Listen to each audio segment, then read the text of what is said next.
Hello everyone, welcome to కథల సవ్వడి.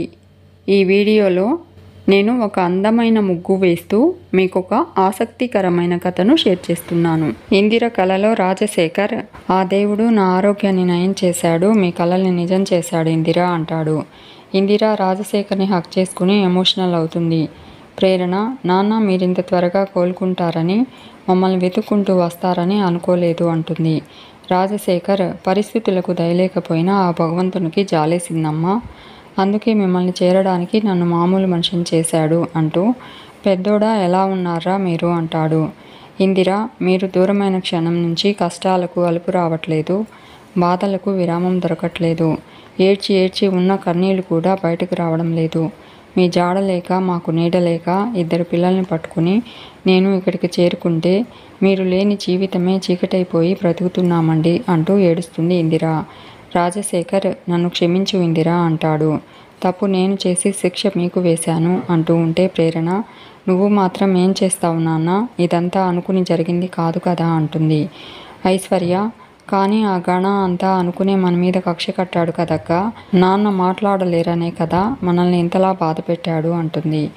ప్రేరణ, ఐషు అవన్నీ ఇప్పుడు ఎందుకు, నాన్న కోలుకున్నారు, మన దగ్గరకు వచ్చారు కదా, అది చాలు మనకు అంటుంది. రాజశేఖర్, చాలదమ్మా అంటాడు. నా దగ్గర తప్పు జరిగింది, నేనే సరిదిద్దుకోవాలి, నేను కోలుకుంటే సరిపోదమ్మా, ఇకనైనా నేను మేలుకోవాలి అంటాడు. ఏ గుర్తింపుకు మీరు దూరమై ఇన్నాళ్ళు నలిగిపోయారో ఆ గుర్తింపుని నేను మీకు అందివ్వాలి. ఎవరైతే మీకు అడ్రస్ లేదన్నారో ఆ అడ్రస్ నేనే అని, మీరు ఈ రాజశేఖరం రక్తం పంచుకొని పుట్టిన పిల్లలని 10 మందిలో నేనే చెప్పాలమ్మా, మిమ్మల్ని కాదన్న వాళ్ళ కళ్ళు తెరిపించాలి అంటాడు రాజశేఖర్. ఇందిర, ఈరోజు ఎంతో శుభదినం అండి అంటుంది. ఇన్నాళ్లకు మీరు కళ్ళు తెరిచి ఆరోగ్యంగా మా దగ్గరకు రావడం, ఈరోజే మీ పుట్టినరోజు కావడం అంతా ఆ దేవుడు దయండి అంటుంది. రాజశేఖర్, ఇందిర, ప్రతి పుట్టినరోజుకి మన పిల్లలు నాకు బహుమతి ఇచ్చేవాళ్ళు, కానీ ఈ పుట్టినరోజుకి నేనే పిల్లలకు బహుమతి ఇవ్వబోతున్నాను, అదేంటో తెలుసా ఇందిర అంటాడు. ఇందిర నా భార్య, ప్రేరణ ఐశ్వర్య నా బిడ్డలని ఈ సమాజానికి చెప్పడమే నేనిచ్చే బహుమతి అంటాడు రాజశేఖర్. ప్రేరణ, హ్యాపీ బర్త్డే నాన్న అంటూ ఎమోషనల్ అవుతూ రాజశేఖర్ని హక్ చేసుకుంటుంది. Aishwarya, many more happy returns of the day నాన్న అంటుంది. రాజశేఖర్, ఇందిర నువ్వు నాకు విషెస్ చెప్పవా అని అడుగుతాడు. ఇందిర, మీరెప్పుడు నిండు నూరేళ్ళు ఆనందంగా ఆరోగ్యంగా మాతోనే ఉండాలండి అంటూ రాజశేఖర్ని హక్ చేసుకుని ఏడుస్తుంది. రాజశేఖర్, అది సరే కానీ నువ్వు ఒకటి మర్చిపోయావు ఇందిర అంటాడు. నా ప్రతి పుట్టినరోజుకి నువ్వు నన్ను గుడికి తీసుకెళ్తావు కదా, మరి ఈరోజు తీసుకెళ్ళవా, నా పేరును అర్చన చేయించవా అని అడుగుతాడు. ఇందిర, తీసుకెళ్తానండి, తప్పకుండా గుడికి తీసుకుని వెళ్తాను, తప్పకుండా అర్చన చేయిస్తాను అంటూ బెడ్ మీద పడుకుని కలవరిస్తూ ఉంటుంది. అటుగా వెళ్తూ ఉన్న సుధాకర్ ఇందిర దగ్గరకు వచ్చి ఇందిరను నిద్రలేపుతాడు. ఇందిర నిద్రలేచి, తమ్ముడు ఆయన వచ్చేసారా, ఆయనకు బాగైపోయింది, ఇంటికి వచ్చేసారు తెలుసా అంటుంది. సుధాకర్, ఆయన వచ్చింది మీ ఇంట్లోకి కాదు నీ కలలోకి అంటాడు. ఇందిర కళ అనుకుంటూ, నా కలలోకి వచ్చారు అంటే త్వరలోనే నా ఇంటికి కూడా వచ్చేస్తారు, నాకు ఆ నమ్మకం ఉంది అంటుంది. సుధాకర్, అబ్బబ్బా ఇక ఆపు అంటాడు. నాకు నీరసం వచ్చేలా ఉంది అంటూ, టిఫిన్ ఏమైనా పెట్టేదుందా, అసలే బీపీ షుగర్ పేషెంట్ కాడిని నేను అంటాడు. ఇందిర, మీ బావగారి పుట్టినరోజున టిఫిన్ ఏం కర్మరా, ఏకంగా భోజనమే పెడతాను, పాయసం చేస్తా తమ్ముడు అంటుంది. సుధాకర్, నిజమా అక్క, రా అంటూ వెళ్ళబోతూ ఉంటాడు. ఇందిర కానీ అంటూ ఉంటే సుధాకర్, కానీ అంటే మళ్ళీ అదేంటో చెప్పు, నన్ను టెన్షన్ పెట్టుకో అంటాడు. ఇందిర, నువ్వు ఒక పని చేయాలిరా, మీ బావగారిని ఎలా అయినా గుడికి తీసుకుని రావాలి, మీ బావగారు కలలో తనను గుడికి తీసుకెళ్ళమని అర్చన చేయించమన్నారు అని అంటూ ఉంటే సుధాకర్ షాక్ అవుతాడు. అనుకున్నానే ఇలాంటి ఫిట్టింగ్ ఏదో పెడతామని అనుకున్నాను అంటాడు. ఇందిర, తమ్ముడు అక్కను రా అంటుంది. సుధాకర్, నీకు దండం పెడతానే, బావగారిని ఆ ఇంటి గుమ్మమే దాటించలేను, అలాంటిది గుడికెలా తీసుకురమ్మంటావే, కావాలంటే నువ్వు పడుకో, కలలు కంటూ ఉండు, అవే నిజమైపోతాయి, కానీ అవి తీరవు, ఎందుకంటే అవి అత్యాశలు, అది గుర్తుపెట్టుకో, వదిలేసెయ్యి అంటాడు. ఇందిర, తమ్ముడు నా దగ్గర ఒక ఐడియా ఉందిరా అంటుంది. సుధాకర్ పెద్దగా నవ్వుతూ, ఇంకా రాలేదేంటి అనుకున్నాను, వచ్చేసిందా అంటాడు. నీ బ్రెయిన్ ఇంత షార్ప్ ఏంటే, నీ ఐడియాలకు అలిపే రాదు అంటాడు. ఇందిర, నేను చెప్పేది వినరా అంటూ తన ప్లాన్ గురించి సుధాకర్కి చెప్తుంది. సుధాకర్ ఇందిర ప్లాన్ విని, నువ్వు నన్ను చంపేస్తావు, లేదంటే ఈ టెన్షన్లో నేనే చేస్తాను అంటాడు. ఇందిర అక్కనురా అంటూ కన్నీళ్లు పెట్టుకుంటూ ఉంటే సుధాకర్ తెలుసక్క అంటూ దండం పెడతాడు. కానీ నీలాంటి అక్క మాత్రం ఏ తమ్ముడికి ఉండకూడదే అంటూ ఏదో ఒకటి చేద్దాము, కొంచెం టైం ఇవ్వవే అంటూ టెన్షన్ పడుతూ ఉంటాడు. ఇందిర సరే తమ్ముడు నీకు పాయసం తెస్తాను అని చెప్పి వెళ్ళబోతూ ఉంటుంది. సుధాకర్ పాయసం వద్దే, పాయసం తీసుకురా అంటాడు. ఇందిర ఏంట్రా ఆ మాటలు, ముందు పాయసం తెస్తాను అని చెప్పి వెళ్ళిపోతుంది. ఇక సిద్ధార్థ్ సోఫాలో పడుకుని నిద్రపోతూ ఉంటాడు. రంజిత్ సోఫాలో కూర్చుని సిద్ధార్థ్ని చూస్తూ ఉంటాడు. సిద్ధార్థ్ నిద్ర లేచి రంజిత్ని చూసి గుడ్ మార్నింగ్ సార్ అంటాడు. రంజిత్ సైలెంట్గా ఉండడం చూసి సిద్ధార్థ్ మీకు గుడ్ మార్నింగ్ చెప్పాను సార్ అంటాడు. రంజిత్ ఎవరు నువ్వు అని సిద్ధార్థ్ని అడుగుతాడు. సిద్ధార్థ్ నన్ను గుర్తుపట్టలేదా మీరు అంటాడు. రంజిత్ ఇక్కడెందుకు పడుకున్నావు అంటాడు. సిద్ధార్థ్ రాత్రి మీరే కదా ఇక్కడే ఉండి చదువుకోమన్నారు, మీలాంటి జెంటిల్మెన్ ఆర్డర్ వేశాక చదువుకోవాలి కదా సార్, రాత్రంతా ఇక్కడే ఉండి చదువుకున్నాను సార్ అంటాడు. రంజిత్ చదువుకోమన్నానా అంటూ ఇక్కడ పడుకోమనలేదు కదా అంటాడు.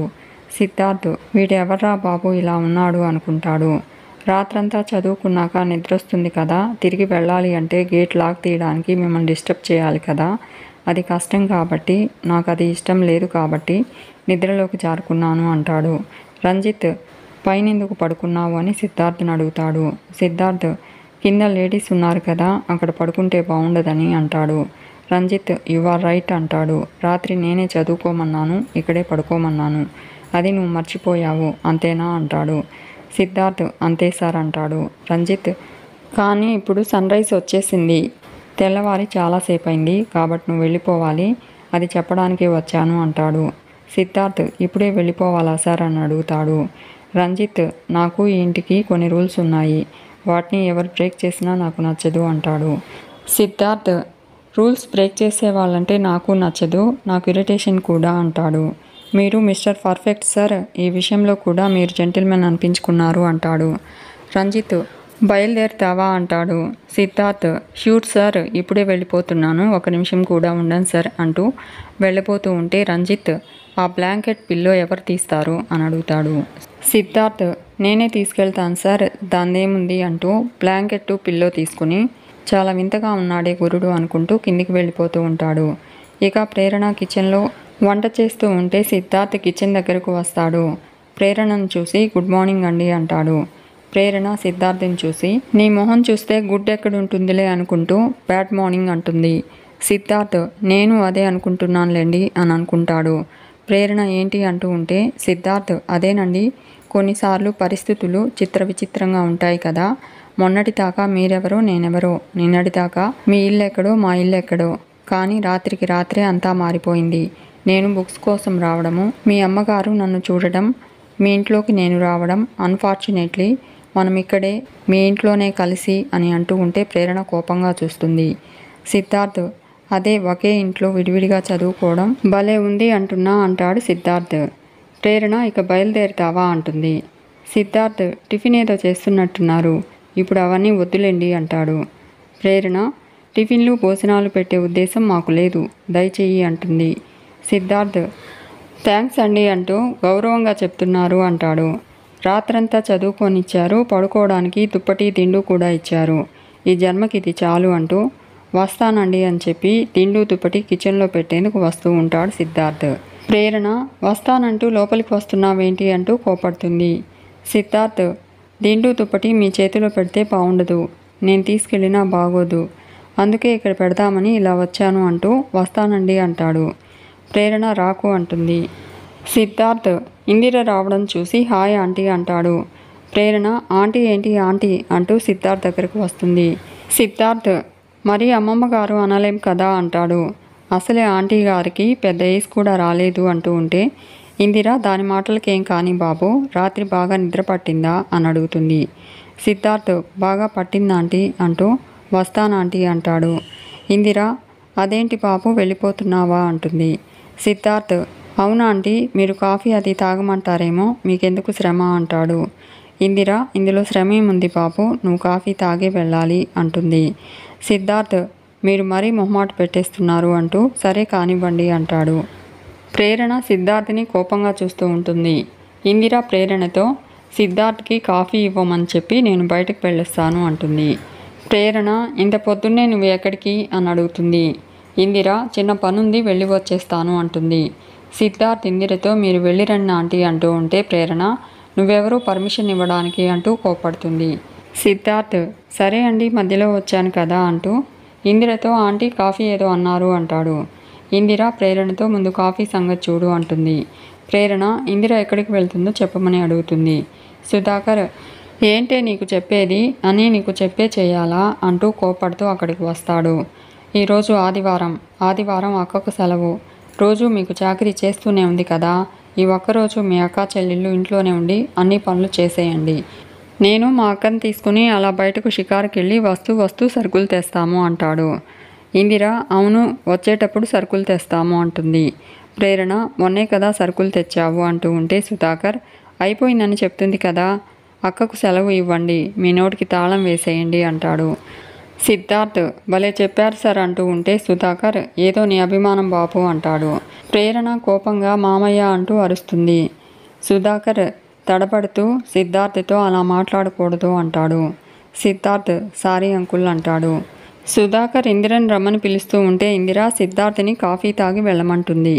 సిద్ధార్థ్ టిఫిన్ కూడా చేసే వెళ్తానంటీ, మీరేం టెన్షన్ పడకండి, bye aunty, happy journey, city మొత్తం తిరిగేసి రండి అంటాడు. ఇందిర సుధాకర్ వెళ్ళిపోతారు. కోపంగా ఉన్న ప్రేరణ దగ్గరకు వెళ్ళి ప్రేరణ చేతిలో ఉన్న నైఫ్ తీసుకుని ఆంటీ కారు కాఫీ తాగి వెళ్ళమన్నారు కదా, తాగాక వెళ్తాను లేకపోతే ఫీల్ అవుతారు అంటాడు. ప్రేరణ ఐషు అంటూ పెద్దగా అరుస్తుంది. ఐశ్వర్య ప్రేరణ దగ్గరకు వస్తుంది. ప్రేరణ ఐశ్వర్యతో ఇతగాడికి ఒక కాఫీ అంటే ఇవ్వు, చుట్టి వెళ్ళిపోతాడు అంటూ సిద్ధార్థ్ దగ్గర ఉన్న నైఫ్ తీసుకుని కోపంగా వెళ్ళిపోతుంది. సిద్ధార్థ్ ఎందుకండి అంత కోపం అంటాడు. ఐశ్వర్యతో ఏంటండి మీ అక్కగారు కొంచెమైనా మర్యాద లేదు, ఏదో కలిసి చదువుకుందామంటే వచ్చాను, కాఫీ తాగడానికి కాదు కదా, మాకు సెల్ఫ్ రెస్పెక్ట్ ఉందండి, ఆ విషయం మీ అక్కకు తెలియట్లేదు అంటాడు. ఐశ్వర్య నిజం చెప్పండి, ప్లాన్ ప్రకారమే ఇదంతా చేస్తున్నారు కదా అంటూ ఉంటే సిద్ధార్థ్ అంతా కోఇన్సిడెన్స్ అండి అంటాడు. ఐశ్వర్య ఎంత కోఇన్సిడెన్స్ అయినా మరీ ఇంతలానా అంటుంది. వైజాగ్లో పెళ్ళి అన్నారు, ఇక్కడేమో బైక్ ట్యాక్సీ అన్నారు, ఒకచోట ఇన్స్టిట్యూట్ అన్నారు, ఇంకొక చోట కోచింగ్ అన్నారు, అడగకుండానే కూరగాయలు తెస్తారు, చెప్పకుండానే కొబ్బరి నీళ్ళు మోస్తారు, బుక్ చేయకుండానే ఇంటి ముందు బైక్ పెడతారు, ఇదంతా కోఇన్సిడెంట్నా అని అడుగుతుంది. సిద్ధార్థ్ చాలా ఎక్కువగా ఊహిస్తున్నారు, కాస్త తగ్గించుకోండి, ఒంటికి అంత మంచిది కాదు అంటూ బాయ్ అంటాడు. ఐశ్వర్య మరి కాఫీ అని అంటూ ఉంటే సిద్ధార్థ్ ఇప్పుడు కాఫీ కూడా తాగితే మళ్ళీ ఇంకో కథ రాస్తారు, వద్దులేండి అంటాడు. ఆ కాఫీ ఏదో వెళ్ళిన ఆవిడికే ఇవ్వండి అని చెప్పి థ్యాంక్ యూ అంటూ వెళ్ళిపోతాడు సిద్ధార్థ్. ఐశ్వర్య ఇతను చెప్తున్నాడు సరే, కోఇన్సిడెన్స్లా అనిపించట్లేదే అని అనుకుంటుంది. ఇక గణేష్ ఇంటి దగ్గర గణేష్ సీరియస్గా తన చేతి కడియం వైపు చూస్తూ ఉంటాడు. ఈశ్వరి కాఫీ తాగుతూ ఉంటుంది. ఇందిర వీల్ చైర్లో రాజశేఖరంని హాల్లోకి తీసుకుని వస్తుంది. ఈశ్వరి గణేష్తో గణ నీ ప్రయత్నం ఎంతవరకు వచ్చింది అని అడుగుతుంది. గణేష్ ఇప్పుడే ఎర దొరికిందమ్మా, గాలం వేశాను, చేప చిక్కే సమయం కోసం ఎదురు చూస్తున్నాను అంటాడు. అప్పుడే సుధాకర్ బొకే తీసుకుని గణేష్ ఇంటికి వస్తాడు. ఈశ్వరి గణేష్ని చూసి టెన్షన్ పడుతూ ఉంటాడు సుధాకర్. ఇందిర లోపలికి రమ్మంటూ సైగ చేస్తుంది. సుధాకర్ కాస్త ఆగు తల్లి, నీకు దండం పెడతాను అనుకుంటూ మెల్లిమెల్లిగా అడుగులు వేస్తూ రాజశేఖరం వైపు నడుస్తూ ఉంటాడు. గణేష్ సుధాకర్ని చూసి సుధా అంటూ అరుస్తాడు. సుధాకర్ టెన్షన్ పడుతూ గుడ్ మార్నింగ్ సార్ అంటాడు. గణేష్ బుడిబుడి అడుగులు వేసుకుంటూ చిన్నపిల్లాడ్లా అలా లోపలికి వెళ్ళిపోతున్నావేంటి, దున్నపోతులా పెరిగావు, ఎందుకు వచ్చావో చెప్పు అంటూ కోపడతాడు. సుధాకర్ భయపడుతూ ఉంటే ఎక్స్ప్రెషన్స్ ఇచ్చింది చాలు, చేతిలో ఆ బొకే ఎందుకుందో చెప్పి చావు అంటాడు. సుధాకర్ అదేంటి సార్ అలా అంటారు, అన్నీ తెలిసి కూడా ఇలా మాట్లాడతారేంటి అంటూ రాజశేఖర్ దగ్గరకు వెళ్ళి ఇందిరకు వినిపించేలా హ్యాపీ బర్త్డే బావా అంటాడు. అందరికీ వినిపించేలా హ్యాపీ బర్త్డే సార్ అంటాడు. రాజశేఖర్ పాదాలు తాకి నన్ను ఆశీర్వదించండి సార్ అంటాడు సుధాకర్. సుధాకర్ గణేష్తో ఈరోజు మీ నాన్నగారి బర్త్డే అని నాకు తెలుసు సార్ అంటూ ఉంటే ఇందిర ఏంటి ఈరోజు అయ్యగారి పుట్టినరోజా అని అడుగుతుంది. సుధాకర్ ఇందిరతో అవునమ్మా గంగమ్మ అంటాడు. ఇందిర ఈశ్వరితో అమ్మగారు అయ్యగారి పుట్టినరోజు కదా, మీ అందరికీ స్వీట్ ఏదైనా చేయమంటారా అని అడుగుతుంది. ఈశ్వరి ఏం వద్దులే అంటూ ఉంటే ఇందిర ఎందుకు అమ్మగారు అంటుంది. సుధాకర్ ఎందుకేంటమ్మా, స్వీట్ అందరం తింటాం, కానీ పెద్ద సారు తినలేరు కదా, సార్కి అవసరం లేనిది మేడంకి ఎందుకు చెప్పు అంటాడు. ఇందిర అయితే అయ్యగారికి ఏది ఇష్టమో చెప్పండమ్మా, అదే చేద్దామంటుంది. ఈశ్వరి ఆయనేం తినరు కదా అంటూ ఉంటే ఇందిర తినేది కాదమ్మా, అయ్యగారు బాగున్నప్పుడు ఆయనకున్న ఇష్టాలను మీరు తీర్చండి అంటున్నాను అంటుంది. ఈశ్వరి సుధాకర్తో ఏం చెప్తుంది అది అని అడుగుతుంది. సుధాకర్ ఏం లేదు మేడం, ఆవిడ అనేది అయ్యగారు బాగున్నప్పుడు కొన్ని ఇష్టాలు మీరు తీర్చినవి తీర్చలేనివి కొన్ని ఉంటాయి కదా, అలాంటివి తీరుద్దామంటుంది అని చెప్పి ఇందిరతో గంగమ్మ సార్కి బేసిక్గా ఏమిష్టమంటే ప్రతి సంవత్సరం పుట్టినరోజుకి గుడికి వెళ్తారు అని అంటాడు సుధాకర్. మీకు ఈ వీడియో నచ్చితే లైక్ చేయండి, షేర్ చేయండి, తప్పకుండా సబ్స్క్రైబ్ చేసుకోండి. Thanks for watching.